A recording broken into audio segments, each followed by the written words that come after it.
पावसाळा सुरू झालाय। नांदेड शहरातील ज्या जुन्या इमारती आहेत महापालिकेच्या वतीने त्याचा सर्वे करण्यात आलेला आहे।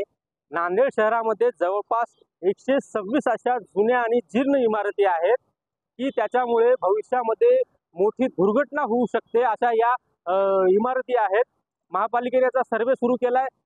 ज्या इमारतीचे जे मालक आहेत त्यांना नोटीस सुद्धा देण्यात आलेल्या आहेत, परंतु या इमारतीचे जे मालक आहेत त्यांनी महापालिकेकडे मागणी केलेली आहे की ज्यांची इमारत ज्यांचे गाळे ज्या ठिकाणी आहेत त्याच ठिकाणी त्यांना दुसरी दुकानं उपलब्ध करून द्यावी, अतिरिक्त दुकान उपलब्ध करून द्यावी अशी गाळेधारकांनी मागणी केलेली आहे।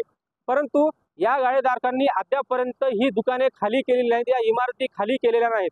नांदेडमध्ये भविष्यात जर मोठा पाऊस झाला तर या जुन्या इमारतीमुळे मोठी दुर्घटना होण्याची शक्यता नाकारता येत नाही।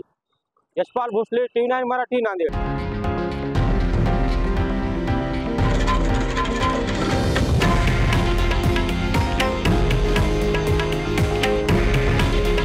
हे आहे देशातील नंबर 1 न्यूज नेटवर्क आणि आपण पाहत आहात TV9 मराठी।